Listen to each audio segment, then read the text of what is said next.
आइए बुलाते हैं दुर्गा मैया को।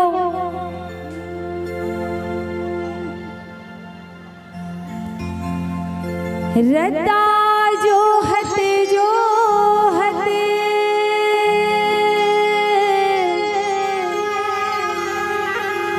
आँखी पथरागे वो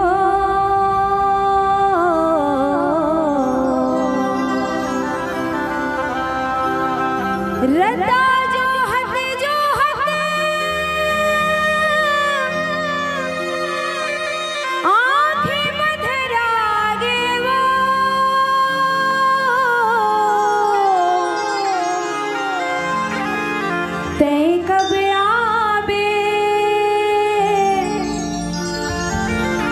कब आवे ते दर्शन दिखा दे मैया मो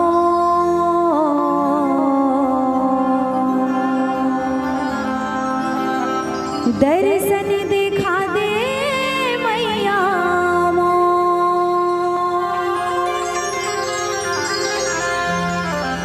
तो 16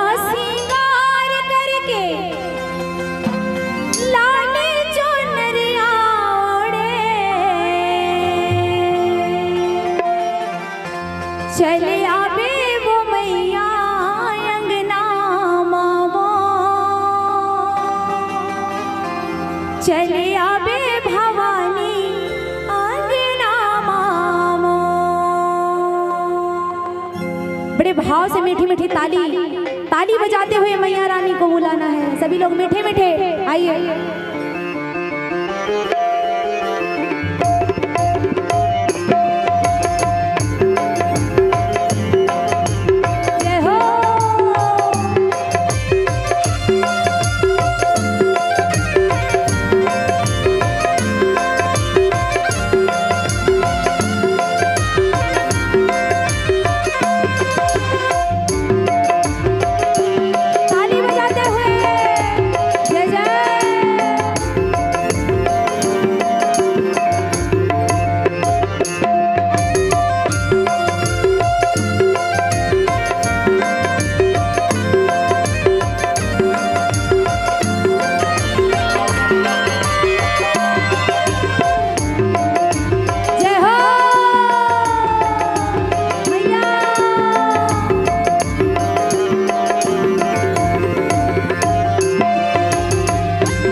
आवते अंगना बटोरे वो मैया मोरे गंगा जल छिड़का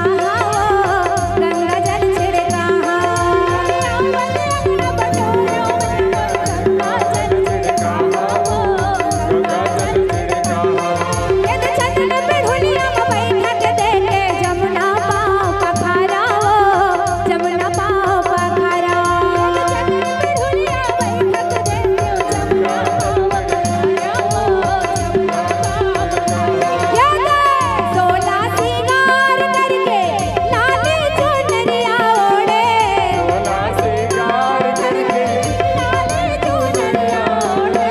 सोला सिंगार करके लाले चुनरिया ओढ़ चले आवे मोरे दाई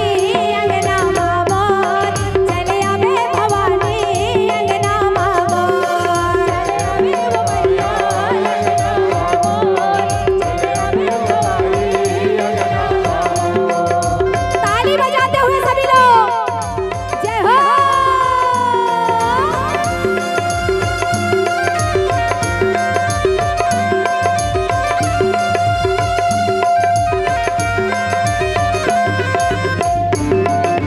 ताई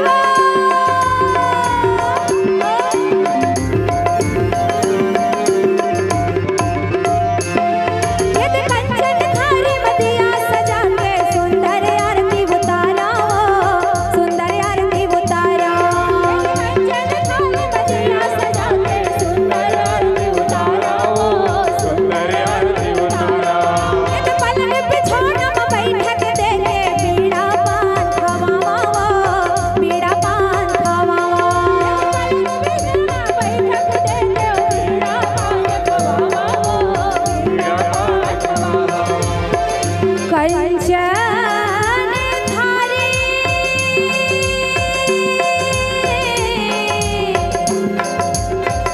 मादिया जला के सुंदर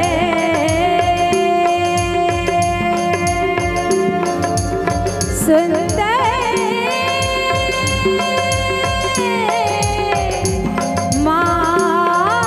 मारी दी ये तो कंचन थारी मदिया सजा के सुंदर आरती उतारा सुंदर आरती उतारा ये तो सुंदर आरती उतारा सुंदर आरती उतारा सुंदर आरती उतारा ये तो पलंग पे छोना में बैठा के देखे बीड़ा पान खवावा बीड़ा पान खवावा ये बीड़ा पान खवावा मैया मोरे बीड़ा पान खवावा बीड़ा पान खवावा ये हो सोला सिंगार करके लाले चुनरिया ओढ़े सिंगार करके लाले चुनरिया ओढ़े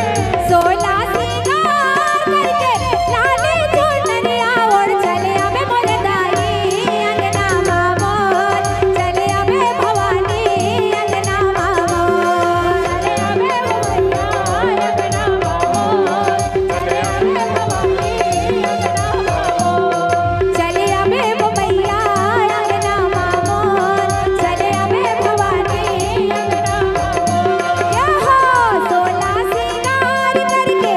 लाले चुनरिया ओढ़े सोला सिंगार करके लाले चुनरिया ओढ़े सोला सिंगार करके लाले चुनरिया ओढ़ चले आवे मोरे दाई अंगना मामोर चले आवे भवानी अंगना मामोर चले आवे मैया अंगना मामोर चले आवे भवानी अंगना मामोर चले आवे मोरे दाई अंगना मामोर चले आवे भवानी अंगना मामोर चले आवे मैया अंगना मामोर चले आवे भवानी अंगना मामोर चले आवे मोरे दाई अंगना मामोर चले आवे भवानी अंगना मामोर चले आवे मैया अंगना मामोर चले आवे भवानी अंगना मामोर चले